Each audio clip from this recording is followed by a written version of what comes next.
Hi, and welcome to this week's edition of RCS's 5-Question Friday. With me today, I have Andrew Doucet.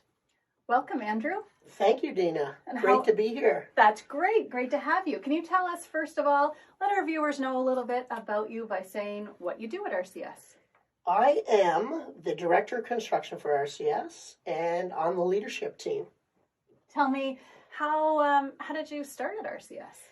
And how long ago did you start at RCS? Okay, so I don't know how long this segment's supposed to be, but I will try to give you the Coles notes. So I moved up here originally to take culinary arts.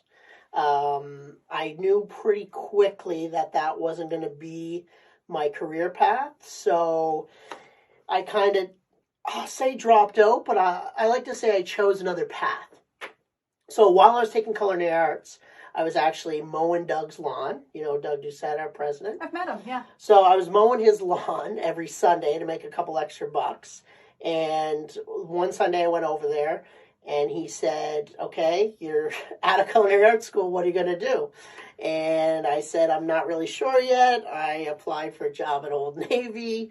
I had no idea. So he said, well, we're building a new office, which we're sitting in right now. And I said, I don't think construction's my thing. And then, like a good uncle, he pressed me and he said, just come for a week, whatever. Think of it as making some cash and figuring out what you want to do. So I said, okay, I'm going to do it. And I moved all my stuff. At the time, I was living in Cole Harbor, a basement apartment. I moved all my stuff over to Doug's, and I was traveling to work with him every day. He was going to different job sites and stuff, but his house, he had to drive by the office, so he was dropping me off at the office. Scott Whitehead was the super, so I got to know Scott. Shout out to Scott if you're watching this. So I started as a laborer. I knew right away, I would say I knew in the first week that I wasn't going to be a laborer for the rest of my life. Not that it was a bad job and I didn't mind getting dirty, but I became a sponge and started just watching how PMs interacted with staff, how PMs interacted with the clients, how the supers interacted with the trades, and I was trying to map out what I wanted to do, and I knew pretty quickly that project management was going to be my thing, so I just wouldn't say no to anything. I would, nights, weekends, holidays, if there was an opportunity where I could have more responsibility to look after some trades or whatever, even in like a kind of a lead hand role, I would do it. And I just kept asking opportunities. So I would do some foreman stuff with Sobeys renovations, like nighttime foreman. And then my big break, we'll call it, was I got the opportunity to be a nighttime foreman on a bunch of RBCs with Pat Pomeroy as the day super. So shout out to Pat, who's now retired.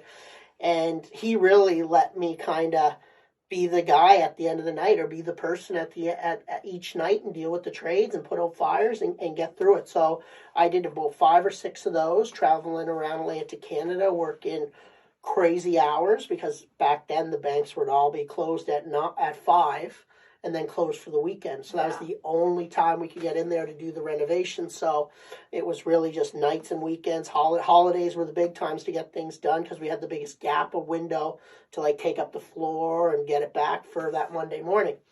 So anyway, so I did that. I got in the foreman role. I'm still, throughout this, taking courses through CANS, because I know I want to be a project manager. And I keep doing different development courses through CANS, project management, site safety, leadership courses, and then Gold Seal came into effect. So that's when I really started targeting that then I could actually get something behind just dropping out of culinary arts school and my high school diploma. So my focus was getting the Gold Seal. And then so going from the foreman, an opportunity came where we were growing as a company that we needed a small jobs division. And I got the opportunity, kind of ran with it, converted the small jobs and custom projects. Like Nick came through there. We had other people come through that division. And then from there, went to project management. Did some great jobs as project management, and then grew into a leadership role. And here I am today. So, challenge accepted. Challenge accepted. Get taken up. If you get an opportunity, take it and run with it. That's great. So if you had to think about what your favorite thing is at RCS, what would you say that is? I think you're going to get this a lot in this 5-Question Friday, but it's got to be the people. And it really, Um, as cheesy as this might sound, it really starts from Doug on. Like I was 100%. very 100%, right? Like I was very close and watching Doug as I was going up through. I mean, I didn't see him a lot because he was growing the business, but just the way, no matter what, he would give his shirt off his back to anyone. You know, if someone needed hockey tickets, he was going to figure out how to find them. Just his whole mentality, and then that's kind of how we focused as a leadership team and bringing traction in to put the right people in the right seats, and that's to be in line with, you know, Doug's vision and now the vision of RCS as a whole. And so we just have the right people here. So my answer, if I even said it yet, is the people. I love the people. I love them. I can't, if it's cheesy, I don't care. It's not cheesy. Okay. Yeah. What do you think you could tell our viewers, something that they would be surprised about you? Surprised about me, I'm pretty much an open book. So most of the viewers, I'm sure we're going to get multi-millions of viewers, so they don't all know me. But the biggest surprise I would say that people don't know about me is I have about 12 tattoos on my arms, my shoulders. Well, we don't need to know exactly where. Okay, yeah. I won't go into details, but that would be the biggest surprise, I think, would be the tattoos. Lots of tattoos. Lots of COVID tattoos? Yeah, I had tattoos. I had my first one when I was 18, and then I kind of went cold on them. And then this COVID, me being like a caged animal, I don't know what it was, but I got re-addicted to them, and I just started going crazy on them. But now I'm done with the tattoos for now. You've been around a lot of projects over the last 15 plus years. What 3 sort of mean a lot to you and stand out to you?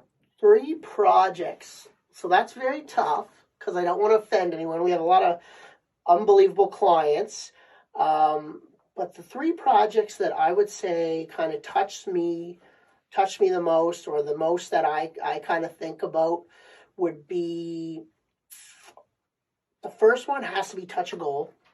It was high-end finishes. Client was fantastic. I started right from the beginning of the project as the project manager. So I was part of, it was my first construction management project.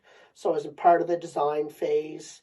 The designer was unreal. She was out of Toronto and very hands-on. So just being a part of that whole thing. And then the end product is absolutely gorgeous and still hasn't aged in like 10 years it's been there. Every time I see the picture, I light up, to be honest. So Touch of Gold.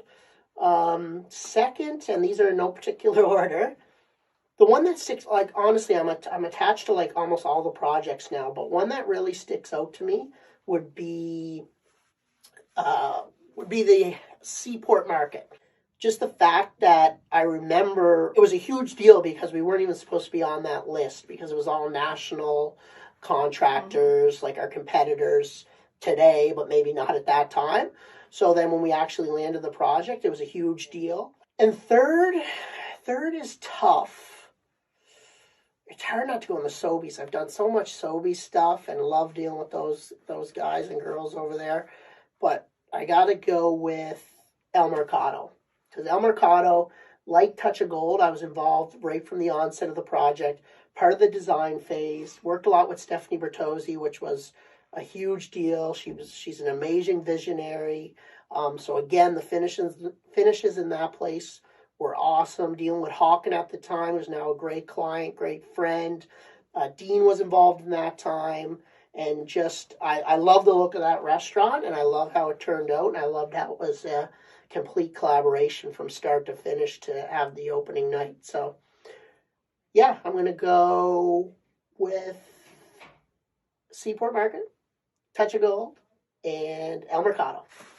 All right. Well, thanks so much, Andrew. I appreciate you taking the time to come in and answer our 5 questions on this Friday. So I hope everybody's enjoying this, and we'll be back with another 5-question Friday next week. Thanks so much, Andrew. Thanks for having me.